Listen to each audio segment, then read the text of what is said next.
വനിതകളെ, പുരുഷന്മാരെ, ജന്മദിന അപ്പം മുറിക്കുവാൻ സമയമായി. എല്ലാവരും സമീപത്തേക്ക് വരിക.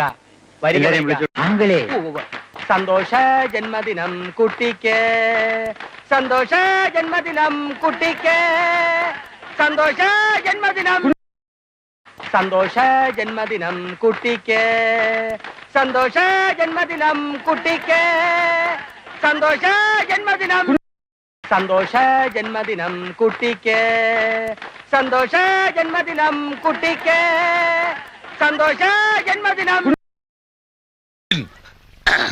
സാകളെ, കേരള ഫയർഫോഴ്സിനും ഇവിടുത്തെ നാട്ടുകാർക്കും മണവാളാൻ സൽസിന്റെ പേരിലും എന്റെ വ്യക്തിപരമായ പേരിലും ഞാൻ നന്ദി രേഖപ്പെടുത്തിക്കൊള്ളുന്നു.